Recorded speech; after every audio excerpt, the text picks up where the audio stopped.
자, 이제 오늘의 이제 마지막 시간이면서 공인중개사법 및 중개실무 이제 끝자락이 되는데요.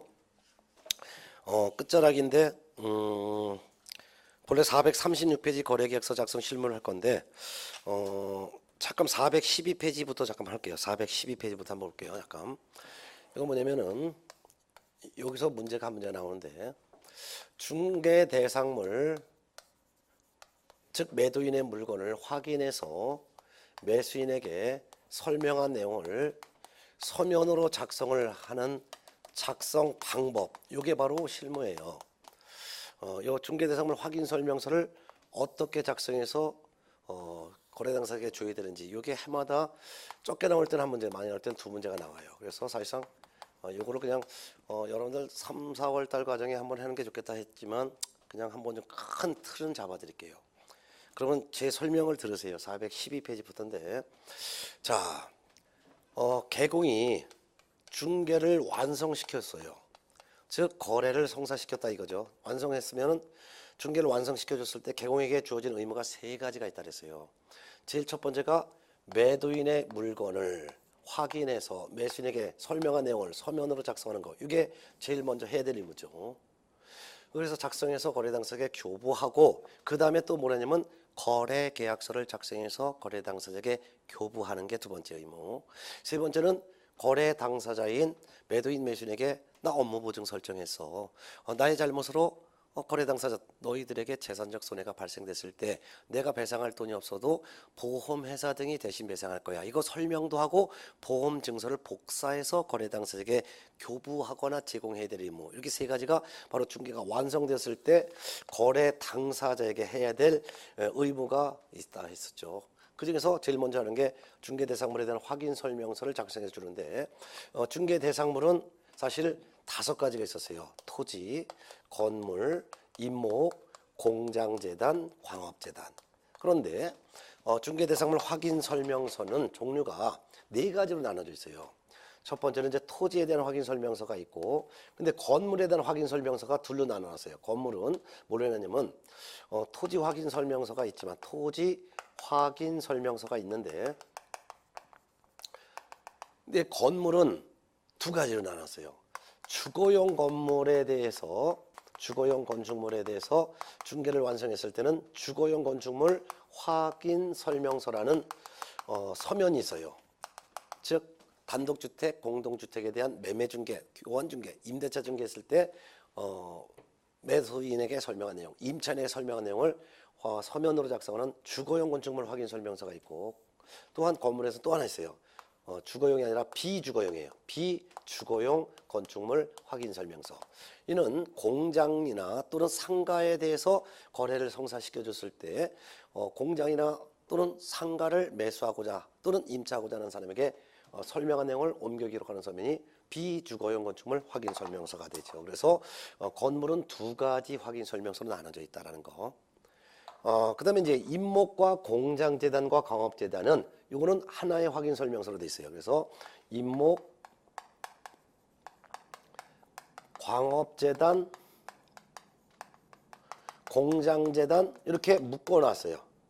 역시 3가지 물건을 묶어놓은 임목, 광업재단, 공장재단 확인 설명서. 이렇게 확인 설명서의 종류가 4가지로 나눠져 있다 이거예요. 이 4가지가 지금 현재 표준 서식이 정해져 있어요. 표준 서식이 있다. 표준 서식을 다른 말로는 법령에 규정되어 있는 서식이다 해서 법정 서식이라고도 하죠. 표준 서식이 지금 현재 있다 이거예요. 그래서 표준 서식에 따라서 매도인의 물건을 확인해서 매수인에게 설명한 내용을 그대로 옮겨 기록해야 된다 이거죠.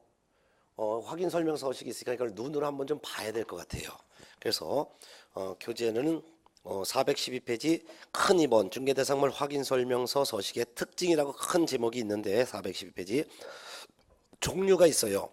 국토교통부령에 규정되어 있는 중개대상물 확인 설명서 서식은 4가지가 있다.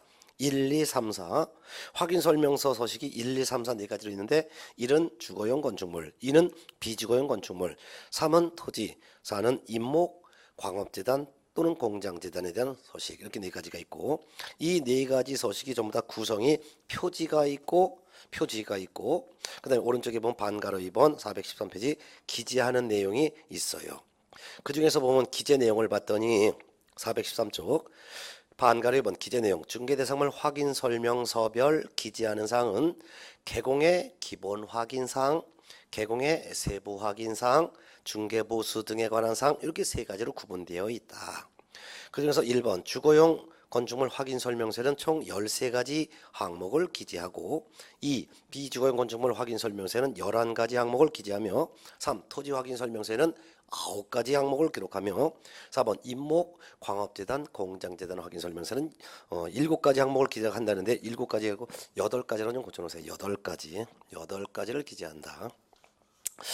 작성하는 방법 반가로 3번 작성하는 방법은 확인 설명서별로 기재사항에 따른 작성 방법이 별도로 규정이 되어 있다.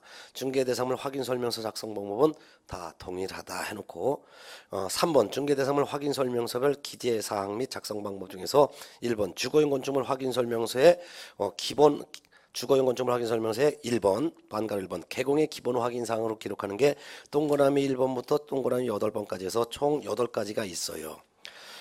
그렇게 있고 그 다음에 416페이지 한 밑에서 한 서너 번째 보면은 반가로 2번 개업 공인중개사의 세부 확인 사항으로 기록하는 것도 9, 10, 11, 12에서 4가지가 있으며 그 다음에 이제 418페이지를 보면은 반가로 3번 중개 보수 등에 관한 사항으로 하나를 기록하는 거 있어가지고 총 13가지를 개업 공인중개사의 기본 확인 사항으로 기록하는 내용, 개업 공인중개사의 세부 확인 사항에 기록하는 내용, 그 다음에 중개 보수 등에 관한 사항으로 이렇게 해서 3가지로 구분해서 기록한다.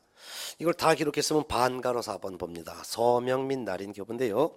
1번 봅니다. 418쪽 반가로 4번 서명 및 날인 그 다음에 교부 1. 개업 공인중개사 가로 열고 공동중개의 경우에는 공동개업 공인중개사 가로 닫고 및 당해 중개위원 소속 공인중개사는 확인 설명서에 서명 및 날인하고 거래 당사자는 서명 또는 날인한다.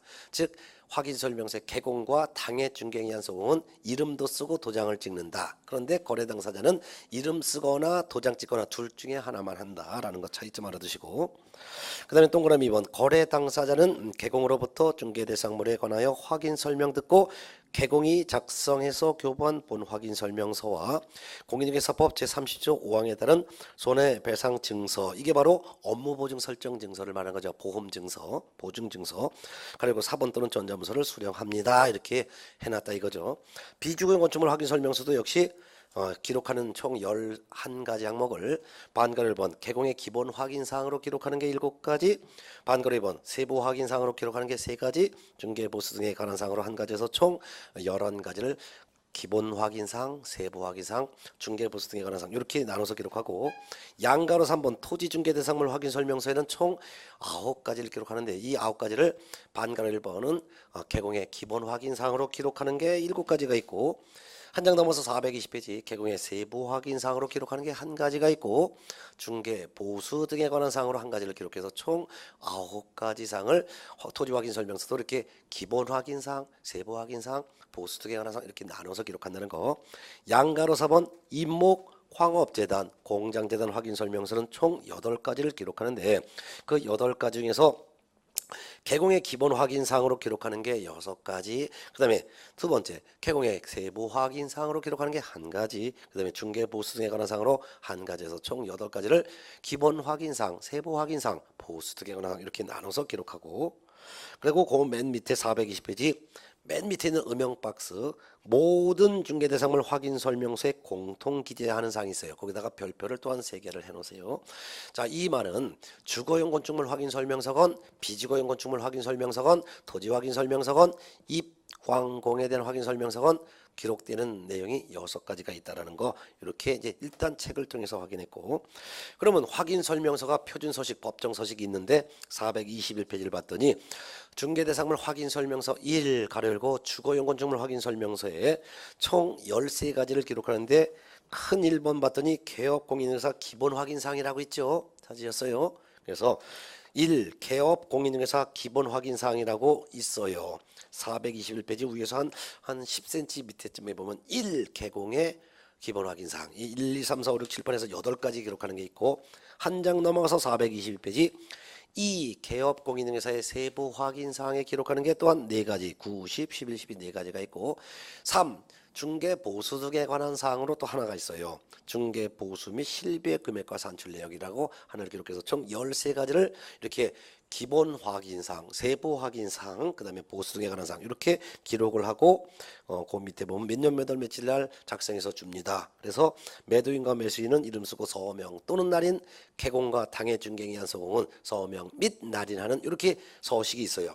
이건 이제 기본 주거용 건축물 확인 설명서 서식이고 한 장 넘어가면 424페이지에는 중개대상물 확인 설명서 서식 중에서 이번 거는 비주거용 건축물이에요. 예를 들면 공장이나 또는 상가에 대한 거래를 성사시켜 줬을 때 상가 공장을 매수 임차한 사람에게 설명한 내용을 기록하는 확인 설명서 서식이 비주거용 건축물 확인 설명서가 있고 한 장 넘어가서 427페이지를 보면은 중개대상물 확인 설명서 3 토지에 대한 확인 설명서가 있으며 그 다음에 마지막 한 장 넘어가면은 429쪽에 중개대상물 확인 설명서 가로 열고 임목, 광업재단, 공장재단에 대한 확인 설명서가 있는데 각각의 확인 설명서는 전부 다 맨 뒤에 작성하는 방법이 있거든요. 예. 이와 같은 내용을 일단 눈으로 확인했어요. 눈으로 확인했으니까 저를 통해서 하나하나씩 이제 제 설명하는 거를 들으시면 될 거예요. 그러면 지금부터는 서식을 눈으로 보면서 하는 게 좋으니까 여러분들은 제가 판서를 421페이지부터 할 거예요. 주거용 건축물 확인 설명서부터 할 건데 주거용 건축물 확인 설명서라는 것은 주거용 건물 즉 주택에 대해서 중개를 완성시켜 줬을 때 매수인에게 설명한 내용을 기록하는 서면이 주거용 건축물 확인 설명서인데 총 13가지 내용을 기록합니다. 비주거용 하면은 우리는 이걸 갖다가 공장 공장 건물 이걸 연상하세요. 여기는 총 11가지를 기록하고 토지 확인 설명서는 요거는 이제 임야라든가 농지에 대한 거래를 성사시켜 줬을 때 작성하는 확인 설명서인데 9가지 임목이나 광업재단이나 공장재단에 대한 거래를 성사시켜 줬을 때 작성하는 확인 설명서는 총 8가지 요 8가지인데 이 모든 확인 설명서가 전부 다 이 가지수를 기록하는 것은 개공의 기본 확인 사항으로 기록하는 거, 개공의 세부 확인 사항으로 기록하는 거, 중개 보수 등에 관한 사항으로 기록하는 거 이렇게 3가지로 구분해서 기록을 합니다. 모든 확인 설명서가. 그중에서 요 주거용 건축물 확인 설명서 13가지를 기본 확인 사항, 세부 확인 사항, 보수 등에 관한 사항으로 나눠 기록하는데 요거를 사실 시험장에 갈 때까지 다 외우셔야 돼요. 근데 지금 여러분 1월달 초기 과정에 외우는 게 쉽지가 않아요. 그래서 저렇게 구분되는구나 정도만 이해하고 암기하는 것은 3, 4월달부터 외우셔도 돼요. 그렇지만 이제 3, 4월달 과정부터는 외우셔야 되는데 무조건 시험 문제가 나와요. 그러면 주거용 건축물 확인 설명서 즉 주택에 대한 거래를 성사시켜 줬을 때 매수인 임차인에게 주택을 설명한 내용을 기록하는 것은 3가지로 구분해서 기록한다 그랬죠. 그래서 기본 확인사항, 개공의 기본 확인사항으로 기재하는 내용이 8가지 주거용에서 그 다음에 개공의 세부 확인사항으로 기록하는 것이 이제 4가지 그 다음에 중개 보수 등에 관한 사항으로 1가지 이렇게 해서 총 13가지가 주거용 건축물 확인 설명서에 기록하는 건데 기본 확인사항은 조사가 쉬워요. 조사가 쉬우니까 이건 개공이 확인한 사항을 기록하는 거예요. 기재하는 거예요. 근데 세부 확인 사항은 좀 더 상세한 내용이에요. 그러니까 요거는 개공이 확인해서 기록하는 것이 아니라 요거는 매도인이 개공에게 알려준 것을 고지라고 하죠. 고지한 사항을 기재하는 경우도 있고 또는 반대로 개공이 매도인에게 상태에 관련된 자료를 요구하여 기재하는 경우도 있어요. 그러면은 기본 확인 사항 8가지가 어떤 가지가 있는지를 하나하나씩 봅니다. 여러분 서식에 421페이지 나와 있으니까 여기 421페이지라고 써놔야 되겠네. 자, 일단 기본 확인 사항은 조사가 쉬운 거예요. 일단 어떤 거냐? 이 주거용 건물 주택에 대해서 대상 물건을 표시하죠. 대상 물건을 표시한다는 것은 주택이란 물건에 대해서 소재지, 지번, 지목을 기재하는 거예요. 즉 주택이 있으면 주택이 있고 밑에 토지가 있겠죠. 그럼 이 토지의 소재지가 어디 있다. 지목은 뭐다. 면적은 뭐다. 건물의 건축 연도, 증축 연도, 건물의 구조, 용도, 면적은 어떻다. 이런 거를 기재하는 거죠. 이런 거 조사가 쉽지요. 왜냐면 대장에 다 나와 있으니까 토지 대장 등본, 건축물 대장을 개공이 직접 확인해서 기록하는 거예요. 어렵지 않잖아요. 두 번째는 이제 권리 관계를 기록합니다. 권리 관계라는 것은 이 주택이라는 물건의 소유자가 누구인지, 근저당이 설정되어 있는지 이런 거를 확인해서 기록하는데 이것도 조사가 쉽죠. 어디에 나와 있어요? 등기부에 다 나와 있으니까 등기사항 증명서를 확인해서 개공이 등기사항 증명서 확인해서 기록하는 거죠. 세 번째는 토지 이용 계획, 그다음에 공법상 이용 제한을 받고 있다든가 또는 거래 규제를 받고 있는 거를 이제 기록하는 거죠. 그럼 토지 이용 계획 공법상 이용 제한이나 거래 규제에서는 이 토지가 어떤 용도 지역에 있습니다. 어떤 용도 지역으로 지정됐다. 어떤 용도 지구로 지정됐다. 어떤 용도 구역으로 지정됐다. 토지 거래 허가 구역으로 지정됐다. 이런 것들이죠. 이런 것들은 조사가 쉽죠. 어디에 나와 있어요? 토지 이용 계획 확인서에. 근데 건폐율이나 용적률의 상한은 이거는 공부에 안 나오죠. 건폐율과 용적률은 건축물 대장에 다 나오지만 건폐율의 상한과 용적률의 상한은 지역마다 다 다르니까 그 부동산 소재지 시군 조례를 확인해야지만 알 수 있다는 거죠. 근데 이런 것들을 갖다가 토지 이용 계획 확인서를 통해서 확인하고 이거는 시군조를 통해서 건폐율 상한, 용적률의 상한을 확인해서 기록하는데 토지 이용 계획 확인서를 통해서 확인이 안 되는 거 있죠. 이런 것들은 국토교통부 사이트, 즉 국토교통부 사이트를 우리는 부동산 종합정보망이라고 하는데 이를 통해서 확인하죠. 자, 네 번째는 이제 입지 조건이라는 게 있어요. 입지 조건, 즉 이 주택 근처에 도로가 개설되어 있는지, 대중교통 수단으로서 전철역이라든가 또는 버스 정류장이 몇 분 거리에 있는지, 주차장이 있는지 없는지 이런 거. 그 다음에 교육시설로서 초, 중고등학교가 주택 근처에 몇 분 거리에 있는지, 판매 및 의료시설로서 백화점이라든가 대학병원이 이 주택 근처에 몇 분 거리에 있는지 이게 바로 입지 조건이 되겠죠. 이런 것들을 기록하는데 이거는 어디에 다 나올까요? 현장에 가야 알죠, 뭐. 그렇죠? 이 주택 근처에 도로가 있는지, 버스 정류장이 있는지, 주차장이 있는지, 학교가 근처에 있는지, 백화점이라든가 대학병원이 있는지 이거는 동네 한 바퀴 현장 조사해야 되겠죠. 그다음에 이제 관리에 관한 사항이라고 있어요. 관리에 관한 사항. 관리에 관한 사항이라는 것은 경비실이 있는지 없는지 이거죠. 경비실이 있는지 없는지. 경비실이 있다면 관리를 누가 하는지, 주민이 직접 하는지, 관리를 맡겼는지 이런 것들. 이런 것들도 공부는 안 나오니까 현장에 가봐야 알죠. 예, 그런 거예요. 그 다음에 여섯 번째는 비선호 시설. 원치 않는 시설이 1km 이내에 있는지, 예를 들면 주택 근처에 장례식장이라든가 공동묘지라든가 쓰레기 처리장이 1km 이내에 있는지 없는지 이런 것들도 확인해서 적는데 요 세 가지는 전부 다가 공부에 안 나오잖아요. 그러니까 현장에 직접 개공이 현장에 직접 확인해서 기록하는 거예요. 자, 일곱 번째는 거래 예정 금액. 거래 예정 금액이라는 것은 주변 시세 등을 기록하는 거죠. 이거는 중개 완성 전에 거래 예정 금액 등을, 즉 중개 완성 전에 주변 시세를 직접 확인해서 기록하죠. 여덟 번째는 취득함에 따라 부담해야 될 조세의 종류와 세율, 즉 소유권이라는 권리를 취득하려면 세금부터 내야 되죠. 그러면 취득세, 농어촌 특별세, 지방교육세 이와 같은 조세의 종류를 부담한다. 그다음에 각각의 세율은 어떻다. 이런 걸 기록하죠.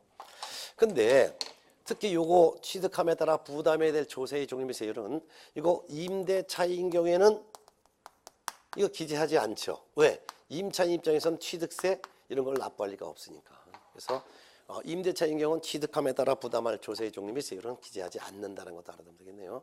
자, 그러면 이 기본 확인사항 8가지를 어려운 게 없잖아요. 조사하는 게. 그러니까 조사가 쉬우니까 개공이 직접 확인해서 기록하는 거예요. 근데 세부 확인사항은 조사가 어려워요. 어려워서 요거는 이건 개공이 직접 조사하는 게 아니라 매도인이 개공에게 알려준 사항을 기록하는 게 있어요. 그게 바로 9번째 건데, 실제 권리관계 또는 공시되지 아니한 물건의 권리에 관한 사항이에요. 자, 우리나라 부동산 등기부는 공신력이 없어요. 그렇기 때문에 등기부상의 소유자와 실제 소유자가 다르다면 이걸 기록해야 되죠. 이거 조사가 어렵잖아요. 그래서 이는 매도인이 개공에게 알려준 사항을 기록하는 거예요. 즉 매도인이 등기부상의 소유자는 저로 되어 있지만 실제 소유자는 별도로 따로 있습니다라든가 하는 거.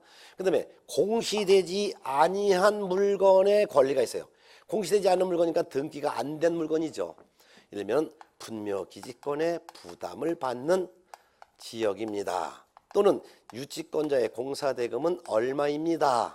또는 단독주택에 있는 정원수나 정원석은 이거는 매도인이 가져갈 것입니다. 안 팔 겁니다. 이렇게 매도인이 개공에게 얘기한 고지한 사항을 기록한다 이거죠. 네. 자, 그다음에 이제 세부 확인사항에 또 세 가지가 돼 있어요. 이게 바로 내부, 외부 시설 상태. 내부, 외부 시설 상태라는 것은 수도, 전기, 건물의 내외부의 수도, 전기, 가스, 소방, 난방 방식, 연료 공급, 승강기, 배수, 그 밖에도 비상벨이 설치되어 있는지 이런 것들. 그 다음에 두 번째는 또 뭐가 있냐면은 벽면 상태 또는 도배 상태, 즉 벽면이나 도배가 균열 갖는지 다시 해야 되는지 이런 거. 그 다음에 환경 조건이 있어요. 환경 조건이란 일조량이 하루에 어느 정도 비치는지, 햇빛이 어느 정도 비치는지 일조량, 또한 소음, 층간 소음이 있는지 없는지, 진동이 있는지 없는지 이런 걸 말하는 거예요. 예.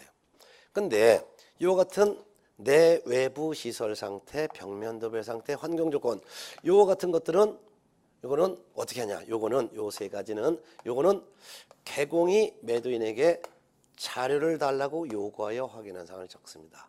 그러면 세부 확인사항 네 가지 중에서 실제 권리관계 또는 공시되지 아니한 물건의 권리는 요거는 매도인이 개공에게 고지한 사항을 기재하는 것이고, 그다음에 10, 11, 12 내외부 시설물 상태, 벽면 도배 상태, 환경 조건, 이거는 매도인이 개공이 매도인에게 자료를 달라고 요구하여 확인한 사항을 기록합니다. 그럼 세부 확인 사항 네 가지를 꼭 기억하셔야 돼요. 실내 벽환 네 가지를 꼭 외워두세요.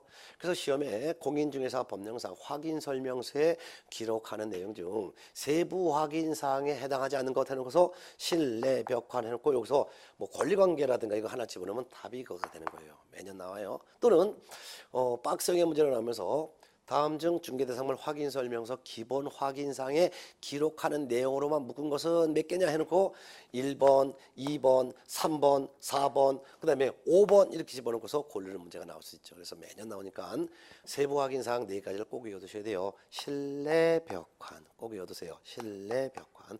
이 네 가지 실내 벽환을 제외한 나머지를 전부 다가 기본 확인사항에 기록한다는 거. 자, 그 다음에 이제 기본 확인사항에다가 8가지, 세부 확인사항에다가 4가지, 중개 보수 등에 관한 사항으로 1가지인데, 중개 보수 등에 관한 사항이라는 것은 중개 보수와 실비의 금액은 얼마인지를 기록하는 거예요. 이는 부가세를 제외한 금액을 적는데, 이거 특히 보수를 계산할 때 금액도 기록하지만 보수의 산출 내역도 기록합니다. 산출 내역. 본래 산출 내역은 거래 금액의 요율을 곱하는 게 원칙이지만 확인 설명서에 기록하는 산출 내역은 거래 금액이 아니라 거래 예정 금액을 기준으로 곱해요. 거래 예정 금액 곱하기 중개보수 요율을 몇 %니까 산출액이 얼마가 나옵니다. 이렇게 기록하는 거예요. 왜 그럴까요? 확인 설명서는 어떤 내용을 기록하는 거예요? 확인 설명서는 매도인의 물건을 확인해서 매수인에게 설명한 내용을 기록하는 거죠. 그럼 설명은 언제 한다는 거예요? 설명은 언제 설명해요? 중개가 완성되기 전에 설명한 거고, 확인 설명서는 중개가 완성되었을 때 기록하는 거죠. 그러면 확인 설명서에 기록하는 것은 중개 완성되기 전에 설명한 내용을 그대로 기록하는 것이 확인 설명서니까 전부 중개 완성 전에 설명한 내용을 기록하는 거예요. 그렇기 때문에 보호수에 대한 산출 내역도 거래 금액에다 요율을 곱하는 것이 아니라 거래 예정 금액 곱하기 요율을 하니까 산출액이 얼마 나온다. 이렇게 기록한다는 거 꼭 기억해 두셔야 돼요. 자, 그러면 이제 주거용 건축물 확인 설명서 13가지를 다 외워 두시는데 3월부터 외우세요. 그럼 비주거용 건축물 확인 설명서 이번에 봐요. 비주거용 건축물 확인 설명서는 서식이 이거 작성하는 방법은 423페이지에 다 나와 있어요. 그 다음에 424페이지 비주거용 건축물 확인 설명서 봅니다. 비주거용 424페이지. 자, 이거 공장을 연상하랬어요. 그러면 비주거용 건축물 확인 설명서는 주거용 건축물 확인 설명서에 비해서 몇 가지가 빠져요? 2가지가 빠져요. 그럼 2가지니까 어떤 건지 가장 이해만 하면 돼요. 공장 자체가 비선호 시설이지.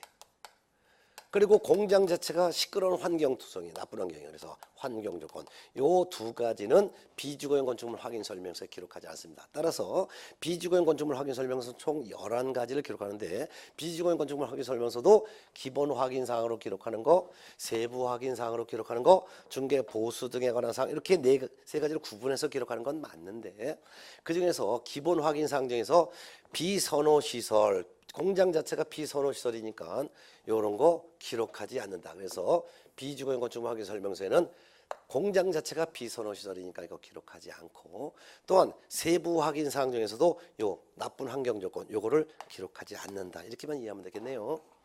자, 그다음에 이제 토지 확인 설명서가 있어요.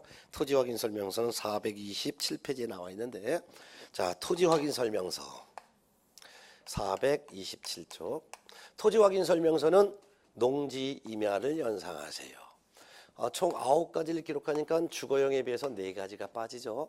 그러면 이것도 토지 확인 설명서는 주거용 확인 설명서 13가지에 비해서 4가지가 빠지는 게 뭔지 이해를 하시는 게 좋죠. 일단 농지 임야니까 농지 임야의 관리에 관한 사항이 기록될 리가 없죠. 즉 경비실이 있다 없다 관리에 관한 사항 기록하지 않겠죠. 예? 아까 비주거용은 요거 2가지를 기록하지 않는다는 했고 그 다음에 농지 임야라고 하는 토지 확인 설명서에 관리에 관한 사항을 기록할 리가 없잖아요. 왜? 농지 임야에 경비실을 설치할 리가 없으니까. 그 다음에 내 외부 시설이 있을 리가 없죠. 수도, 전기, 가스 등 내외부 시설이 있을 리가 없죠. 그 다음에 벽면 도배가 있을 리가 없지요. 벽면 도배가 있을 리가 없지요. 그 다음에 토지 확인 설명 농지 임야에 층간 소음이 있을 리가 없으니까 환경 조건도 없잖아요. 그래서 주거용 건축물 확인 설명서에 비해서 토지 확인 설명서는 4가지가 기록되지 않는데 경비실이 있다 없다라고 하는 관리에 관한 사항 기록하지 않는다. 수도, 전기, 가스, 소방 등 내외부 시설 상태가 있을 리가 없으니까 기록하지 않는다. 벽면 도배가 있을 리가 없으니까 기록하지 않는다. 층간 소음이 있을 리가 없으니까 환경 조건 기록하지 않는다. 그래서 토지 확인 설명서도 기본 확인 사항 세부 확인사항, 중개보수 등에 관한 사항 이렇게 3가지로 나눠서 기록하는데 그중에서 기본 확인사항 중에서도 관리에 관한 사항 요거는 토지 확인 설명서에는 요거를 기록하지 않는다 이거죠. 관리에 관한 사항. 그 다음에 세부 확인사항 중에서도 내외부 시설, 벽면 도배, 환경 조건 요거는 토지 확인 설명서에 기록하지 않는다. 이렇게 이해하면 되겠네요. 요 정도만 좀 알아두시면 되겠습니다. 임목, 광업재단, 공장재단 확인 설명서는 8가지를 기록하는데 그건 서식을 눈으로 한번 나중에 보시든가 하시고 이렇게 하면 될 것 같습니다. 자, 그러면은 이제 확인 설명서 작성해서 교부했으면은 중개 완성됐을 때 확인 설명서 작성해서 교부하고 그다음에 거래계약서를 작성하거든요. 그게 바로 440페이지, 400 몇 페이지 되면 436페이지가 됩니다. 그래서 436페이지 거래계약서 작성 실무가 되겠습니다. 거래계약서 작성 실무는 한 문제 정도가 출제될 가능성은 있는데요. 매년 출제되는 것은 아니고 한번 3년에 한 번 정도 출제되니까 그렇게 출제 빈도는 상당히 약합니다. 자, 그러면은 436페이지 거래계약서 작성 실무 한번 봅니다. 자, 436페이지 거래계약서 작성 실무. 자, 일단 거래계약서는 매매계약서, 임대차계약서 등에 해당되겠는데 1절 보니까 거래계약서 작성하기 전에 확인사항이라고 있어요. 거래계약서 작성하기 전에 먼저 거래당사자부터 확인해봐라 그 말이에요. 물건은 개공이 조사하면 다 조사할 수가 있어요. 어렵지 않아요. 근데 거래 당사자를 조사하는 게 더 어렵습니다. 그래서 열길 물속은 파보면 알 수 있어도 사람 한 길의 마음속을 알 수가 없는 것과 똑같아요. 그래서 물건 조사는 개공이 조사하려면 조사가 쉽지만 그렇지만 사람 자체를 조사하는 게 더 어려우니까 매도인과 매수인 중에서 특히 돈을 받는 매도인을 중점적으로 확인을 해본 다음에 계약서를 써야 돼요. 자, 그중에서 436쪽 1. 거래 당사자를 먼저 확인해봐라. 거래 당사자 중에서 매도인을 중점적으로 확인하는데 1번 거래 당사자가 자연인일 수도 있고 거래 당사자가 법인일 수도 있죠. 그럼 자연인이 거래 당사자라면 세 가지를 확인해 봐야 됩니다. 첫 번째는 반가로 1번 진정한 소유자인지를 확인해 봐야 돼요. 즉 매도인이 진짜 소유자인지를 확인해 봐야 되겠죠. 진짜 소유자인지 확인하는 것은 부동산 등기부와 또한 주민등록증을 대조해서 확인을 해 봐야 돼요. 근데 매도인이 누구인지 잘 모르는 경우 있죠. 그럴 때는 매도인이 갖고 있는 등기 권리증, 다른 말로는 등기 필증까지도 제시받아서 확인해 봐야 합니다. 자, 그 다음에 반가로 2번 처분 능력, 즉 행위 능력이 있는지 없는지를 확인해 봐야 돼요. 근데 공인중개사 법령에서는 뭐 처분 능력, 즉 행위 능력이 있는 사람, 없는 사람 이런 걸 전혀 규정해 놓지 않고 민법에만 행위 능력이 없는 자, 즉 제한 능력자를 규정해 놨죠. 제한 능력자는 사실상 완전한 제한 능력자가 있고 부분적 제한 능력자가 이렇게 나눠져 있는데 그 중에서 완전한 제한 능력자가 바로 금치산자고 부분적 제한 능력자가 동그라미 1번 미성년자와 한정치산자죠. 민법에서는 미성년자를 그대로 미성년자라고 하고 민법에서는 한정치산자를 피한정 후견이라고 하고 있는데 같은 의미로 봅니다. 그 다음에 금치산자를 민법에서는 피성년 후견이 이렇게 부르고 있어요. 아무리 진짜 소유자라 하더라도 미성년자가 부동산 매도인이라면 미성년자가 직접 계약을 할 수는 없으니까 부모가 와서 대신 계약을 해야 되겠죠. 그러면 부모가 법정 대리니까 법정 대리권이 있는지를 확인해서 법정 대리인 부모와 대신 계약을 하거나 또는 부모가 동의가 있다면 법정 대리인의 즉 부모의 동의를 받은 자라면 미성년자와 계약을 해도 됩니다. 근데 한정치산자라고 한다면 부동산 소유자가 한정치산자라면 그자와 직접 계약을 하는 것이 아니라 한정치산자의 법정 대리인이 대신 계약하거나 또는 법정 대리인의 동의가 있다면 한정치산자와 계약을 해도 됩니다. 근데 동그라미 3번 부동산 소유자인 매도인이 금치산자라면 반드시 법정 대리인이 대신 계약을 해야지 법정 대리인의 동의가 있다 하더라도 금치산자와 계약을 체결할 수는 없죠. 금치산자와의 계약은 이건 취소를 언제든지 할 수가 있는 절대적 취소행위이기 때문이죠. 네.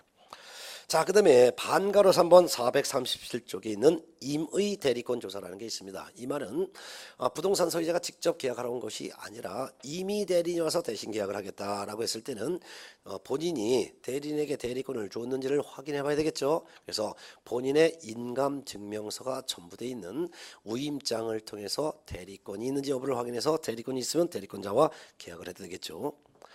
양가로 2번 거래 당사자가 자연인이 아니라 법인일 경우도 있죠. 그럴 때는 법인격이 있는지 없는지를 법인 등기사항 증명서를 통해서 확인하여 법인의 대표자와 계약을 하도록 해야 되겠습니다. 넘어갑니다. 438페이지 보면은 공동소유재산의 처분이라는 게 있죠. 공동소유재산 여러분들이 아마 민법에서 소유권 파트에서 하나의 부동산을 혼자 소유하고 있으면 이를 단독 소유라고 하고 하나의 부동산을 수인이 같이 소유하는 것을 우리는 공동 소유라고 하는데 예를 들어서 이 부동산을 A 혼자 갖고 있으면 단독 소유, A, B, C, D 네 명이 같이 갖고 있으면 C 세 명까지 할까요? 그러면 공동 소유라고 하는데 왜 공동으로 소유하게 되냐? 공동 소유하게 된 이유 즉 원인이 뭐냐에 따라서 공동 소유의 종류가 세 가지로 나뉘었죠.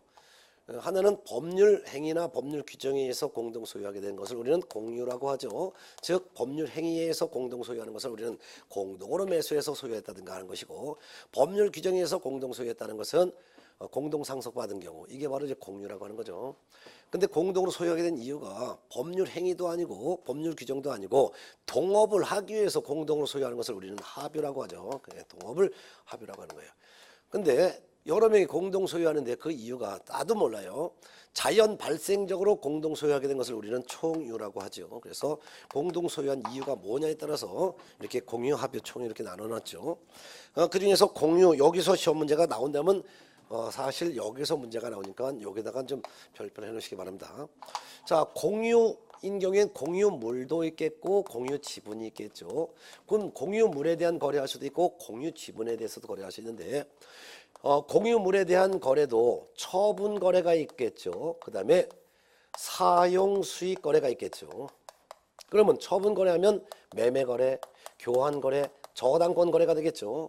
이럴 때는 다른 공유자 전원이 다 동의를 해야 되죠. 전원 동의가 있어야지만 거래할 수 있어요. 그렇지만 사용 수익 거래인 임대차 거래는 다른 공유자 전원이 다 동의를 요하는 것은 아니죠. 그래서 지분의 과반수의 동의만 있으면 되죠. 지분의 과반수의 동의가 있는지 이걸 확인해 봐야 되죠.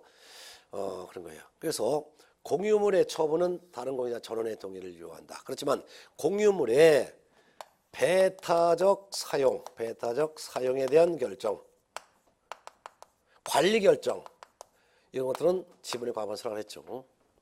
자, 공유 지분을 거래할 수 있는데 공유 지분은 각자 자유롭게 지분 거래할 수가 있기 때문에 다른 공유자의 동의를 확인할 필요가 없다라는 것 차이점을 알아둬야 되겠죠. 근데 합유인 경우 합유물도 있겠고 합유 지분도 있겠죠. 그렇지만 합유인 경우는 합유물이건 합유 지분이건 다른 합유자 전원의 동의가 있어야지만 거래할 수 있는 거예요. 특히 공유물을 분할할 수가 있죠. 공유물은 분할을 가능한다. 분할 가능한데 다만 몇 년 범위 안에서 공유물 분할하지 않기로 특약을 할 수 있다고 민법에서 보셨나요? 그렇죠. 5년 초과하지 않는 범위 내에서 분할하지 않기로 특약을 했으면 그 특약은 유효하다라고 민법에서 배우셨던 것도 꼭 기억하여 두시기 바랍니다. 하지만 합유물을 분할할 수가 없다라는 거죠. 자, 총유 같은 경우는 자연 발생적으로 공동 소유하게 된 거죠. 즉 교회 종소리에 띵띵을 해서 가봤더니 뭐 수고하고 무건짐자들은 다 내게로 오라 해서 갔더니 교회를 내가 다니게 됐다든가, 또는 어느 태어나 보니까 내가 무슨 청주 한씨가 됐더라. 그러면 청주 한씨가 갖고 있는 종중부동산 이런 것들이 바로 총유가 되는 거죠. 교회 건물 이런 것들이 바로 총유물이 되는 거죠. 이런 것들을 처분하려면은 총유자 과반수의 동의가 있어야지만 처분할 수가 있다 이거죠. 즉 종중총회에서 종중원의 과반수, 교회 건물이면 교인 과반수의 처분 동의가 있어야지만 처분이 가능하다는 거, 이런 것들도 꼭 구분해서 알아두시고, 뭐 이거는 한번 보고 더 이상 볼 건 없어요. 민법에서 배운 내용과 똑같기 때문에 민법 실력대로 푸시면 됩니다. 네. 자, 그다음에 440페이지를 보면 제2절 거래 계약서의 기재사항 및 작성 방법, 요거까지만 하고 이번 시즌에는 여기까지 끝낼 거예요. 자, 거래계약서 기재사항 및 작성 방법이라는 것은 뭐냐면 중개가 완성됐을 때 두 가지 서류 작성한다 그랬죠. 하나는 중개 완성 전에 매수인에게 설명한 내용을 중개가 완성되면 그대로 기록하는 확인 설명서 작성해서 교부하는 거. 그 다음에 두 번째가 바로 거래계약서 작성해서 주는 거죠. 거래계약서 작성해서 주는 거 그거 보도록 하겠습니다. 440페이지. 그럼 거래계약서는 매매계약서, 임대차 계약서 등을 거래계약서라고 하는데, 매매계약서건 임대차 계약서건 거래계약서는 총 9가지를 무조건 기록하라 그랬었죠. 그래서 1번 거래 당사자의 인적사항을 무조건 기록한다. 즉 매매거래선 매도인과 매수인의 성명, 주소, 주민등록번호 반드시 기록해서 준다. 두 번째, 이 물건의 표시, 즉 부동산의 소재지, 지번, 지목, 면적 반드시 기록해서 거래계약서 줘야 된다. 이때 물건의 표시는 토지면 토지대장, 건물이면 건축물 대장을 보면서 기록해서 줘야 된다. 그 다음에 세 번째가 441페이지 3번 물건의 인도일시, 즉 이삿짐이 빠지는 날짜와 시간 반드시 기록해야 된다. 네 번째는 4 권리 이전의 내용, 즉 매매 목적물의 근저당이나 가압류가 설정됐다면 근저당권자나 가압류권자의 채무액을 매수인이 떠왔는지 이런 것들도 반드시 기록해야 된다. 5번 거래대금, 계약금의 지급 방법, 이것도 기록합니다. 특히 여기다가 하나 별표 놓으실까요? 총 거래대금은 얼마인데 계약금, 중도금, 잔금을 언제 어떻게 지급하기로 했다라는 지급 방법까지도 상세하게 기록해야 됩니다. 그래서 양건 1번 계약금은 계약이 체결됐음을 증명하는 그 증약금의 성질을 무조건 갖는 거죠. 그런데 계약금을 얼마를 줘야 될지는 법에 제한이 없습니다. 따라서 총 매매 금액이 5억일 때 거래 금액 5억 원에 5%, 10%, 20%, 1%, 몇 퍼센트를 주든 간에 이거는 제한이 없습니다. 다만 관행적으로 거래 금액의 10%를 지급하는 것이 대부분 관행일 뿐 실제로는 거래 금액의 몇 퍼센트를 줘야 될지는 아무런 제한이 없습니다. 네. 한 장 넘어갑니다. 법적 성질이 있어요. 442페이지. 계약금의 법적 성질은 계약금을 지급하는 경우 그 법적 성질은 계약 성립의 증거로 지급된다는 증약금의 성질은 반드시 있는 것이고 그 외 채무 불이행에 대비해서 손해배상의 예정액으로서 지급된다는 위약금의 성질이 있을 수도 있고 또는 계약의 해제권을 유보한다는 해약금으로서 지급한다는 성질로서 나눠볼 수도 있습니다. 증약금으로서의 성질은 어느 계약금이나 모두 지니고 있지만 해약금이냐 아니면 위약금이냐는 그 문제가 됩니다. 근데 계약금의 성질은 양 당사자 간의 특약에 의해서 정해지만 특약이 없다면 해약금으로 추정됩니다. 해약금으로 추정된다는 것은 매도인은 자기가 받은 계약금의 100을 상환하고 계약을 파기할 수 있고 매수인은 자기가 지급한 계약금을 포기하냐면 계약을 일방적으로 파기할 수 있다는 뜻이 바로 해약금의 성질이죠. 특히 특별한 특약이 없으면 계약 체결로 단 1분 후에 계약을 파기한다 하더라도 매수인은 자기가 지급한 계약금을 포기해야 되는 거예요. 그러니까 계약금 지급하고 24시간 이내 계약을 파기하면 자기가 줬던 계약금을 돌려받을 수 있다라고 말하는 사람은 이거 전부 다 구라뻥입니다. 이런 것은 근거가 없는 말이에요. 그래서 특별한 특약이 없다면 계약금 지급하고 1분 후에 계약을 파기한다 하더라도 매수인은 포기해야 되고 매도인이 계약 파기하려면 100을 상환해야 된다는 것이죠. 그 다음에 양가로 2번 중도금 봅니다. 중도금까지 줬으면 중도금은 이행의 착수에 해당되는 것이죠. 그렇기 때문에 중도금이 지급됐으면 계약은 확정된 것입니다. 그러니까 계약을 파기할 수 없습니다. 따라서 중도금까지 지급됐으면 매도인은 자기가 받은 계약금의 100을 상환하더라도 계약을 파기할 수 없고 매수인은 중도금까지 지급했다면 계약금을 포기하더라도 계약을 해약할 수가 없다는 거 꼭 알아두셔야 됩니다. 그 다음에 오른쪽 443쪽 위에서 네 번째 줄 잔금. 잔금은 이행의 완료를 의미합니다. 따라서 등기 이전이나 물건의 인도와 동시 이행에 관계로서 잔금 지급하는 거죠. 그래서 잔금 주면서 등기 서류 넘겨간다 이렇게 보면 되겠습니다. 그 밖에 약정사항이 있으면 약정사항을 기록을 합니다. 예.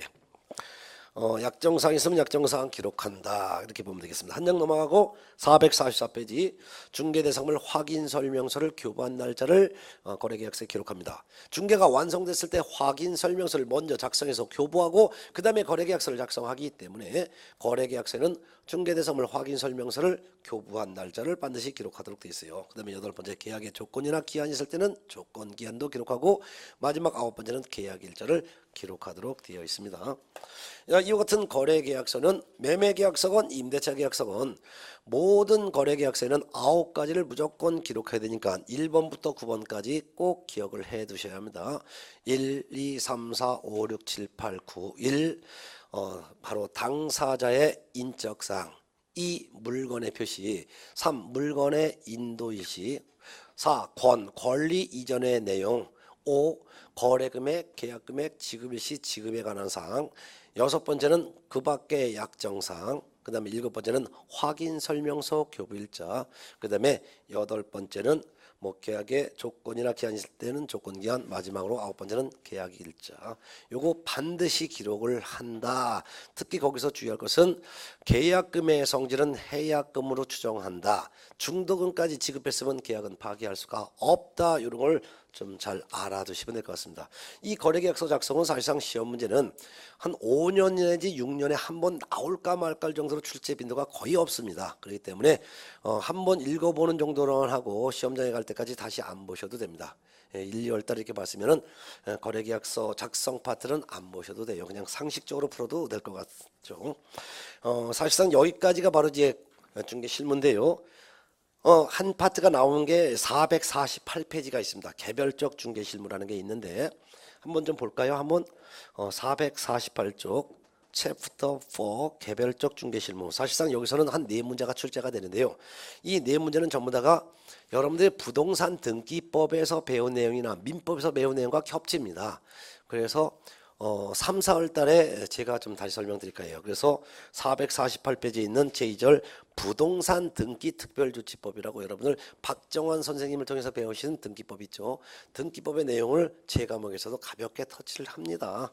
즉 소유권 보존 등기를 신청해야 될 의무는 없지만 처분하려면 먼저 보존 등기하고 나서 처분하라는 거, 또한 부동산을 매수했으면 이전 등기하고 처분해야 된다는 거, 등기 시정 의무가 있고, 그 다음에 449페이지 2번 계약서의 검인제도라는 게 있는데, 이거는 계약을 이유로 소유권 이전 등기하려면 계약서에 먼저 검사 확인 도장 받아야 된다는 거죠. 검이라는 것은 검사 확인을 줄임말인데, 계약을 이유로 토지 건물에 대해서 소유권 이전 등기하려면 이 계약서를 가지고 부동산 소재지 시군구청장한테 가서 검사 확인 도장 받아야 됩니다. 이게 바로 검인제도라는 거였죠. 예. 등기법에서 배운 내용과 한 글자도 안 틀리고 똑같으니까 한번 보든가 안 보셔도 상관없습니다. 예. 그 다음에 이제 453쪽 보면은 453쪽 제2절 부동산 실권리자 명의 등기에 관한 법률이 있어요. 요거는 민법 이종근 선생님을 통해서 배운 내용과 똑같습니다. 한 글자도 안 틀려요. 민법에 나온 내용과 같은데, 부동산에 관한 물건은 실제 물권자의 이름으로 등기해야지 남의 명의를 빌려서 등기하면 안 된다라는 내용을 규정한 법률이 되죠. 뭐 이런 것도 사실상 거의 출제는 되지도 않습니다. 예. 그렇지만 한번 보시고 싶으시면 보고, 뭐 민법에서 배운 내용과 똑같으니까 안 보셔도 상관없습니다. 그 다음에 458페이지를 한번 펴볼까요? 제3절 주택임대차보호법이 있습니다. 여기서는 이제 한 문제 정도가 매년 나오는데요. 주택에 대한 임대차 계약이 체결됐을 때 특히 임대인과 임차인 중에서 주택 임차인을 특별히 보호해주기 위해서 만든 민법의 특례법이 바로 주택임대차보호법이죠. 예, 그러면 주택 임차인을 어떻게 보호해주는 내용이 규정이 되어 있는지를 우리가 3, 4월 달에 제가 공부할 거예요. 이거 민법에서 배우는 거 한 글자도 안 틀리지만 제가 3, 4월 달에 그때 한번 정리해드리도록 하겠습니다. 자, 그다음에 이제 이번에 상가 임차인을 보호해주기 위해서 만든 법이 있어요. 그게 바로 어디냐면은 교재는 475페이지 한번 펴볼까요? 475페이지. 475페이지 피셨습니까? 제4절 상가건물 임대차보호법인데요. 상가건물 임대차법으로 상가 임대인과 상가 임차인 사이에 상가 임대차 계약이 체결됐을 때 경제적인 약자인 상가 임차인을 특별히 보호해주기 위해서 만들어진 민법의 특례법이 바로 상가건물 임대차법인데요. 여기서도 한 문제가 출제됩니다. 그럼 상가 임차인을 어떻게 보호해주는 내용이 있는지는 3, 4월 달에 제가 설명을 드릴 것입니다. 예.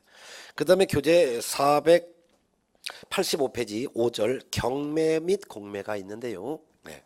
경매 및 공매.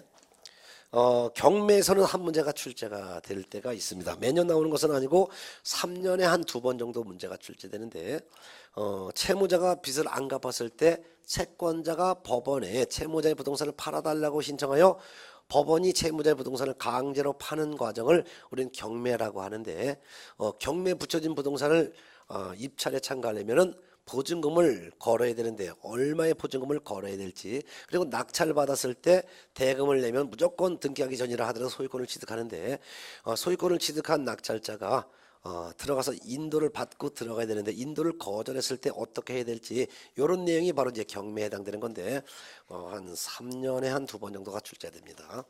제 마지막 6절이 교재 490페이지가 있거든요. 그게 마지막 파트 490페이지 제 6절 매수 신청 대리인 등록 등에 관한 규칙이 있습니다. 이 규칙은 대법원에서 만든 규칙을 말합니다. 그래서 매수 신청 대리인 등록 등에 관한 대법원에서 만든 규칙인데요. 이건 뭐냐면은 법원 경매 물건을 누군지 나가서 살 수가 있습니다. 근데 경매에 붙여진 부동산을 대신 입찰 법정에 대신 나가서 대신 입찰 참가를 대신해 줄 수 있는 사람은 지금 현재는 변호사와 법무사와 또한 개공 중에서도 법원의 매수 신청 대리인 등록을 마친 개공만이 법정에 대신 나가서 물건 대신 사준 행위를 할 수 있어요. 그럼 법정에 대신 나가서 물건 사준 행위를 매수 신청 대리 행위라고 하는데, 개공이 매수 신청 대리 행위 하려면 먼저 법원에 가서 매수 신청 대리인 등록을 해야 합니다.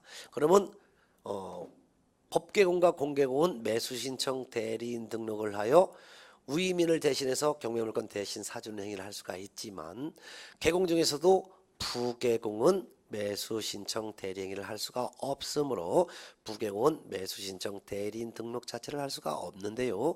그럼 공개공과 법개공이 공개공과 법개공이 경매물건 대신 사주로 법정에 나가려면 먼저 법원에 매수 신청 대리인 등록을 해야 하는데 어떻게 매수 신청 대리인 등록을 할 수 있고 매수 신청 대리인 등록했을 때 어떤 행위를 법정에 나가서 대신할 수 있는지 그리고 그 보수는 어떻게 받을지를 규정한 법규가 바로 매수 신청 대리인 등록에 관한 규칙이 됩니다요. 여기서는 한 문제가 출제가 됩니다. 이 내용은 제가 3, 4월 달 과정에 그때 상세히 설명드릴 겁니다. 그래서 1, 2월 달 과정은 공인중개사 법령과 또한 부동산 거래 신고 등에 관한 법령, 이 법령을 중심으로 설명을 드렸고 3, 4월 달 과정에는 공인중개사 법령과 부동산 거래 신고 등에 관한 법령을 1, 2월 달에 상세히 했기 때문에 시험에 나올 수 있는 부분을 딱 정리해 드리고 그리고 3, 4월 달에는 중개 실무 파트를 좀 많이 설명을 할 겁니다. 그래서 실무 파트는 3, 4월 달에 좀 더 상세한 설명이 될 것 같습니다.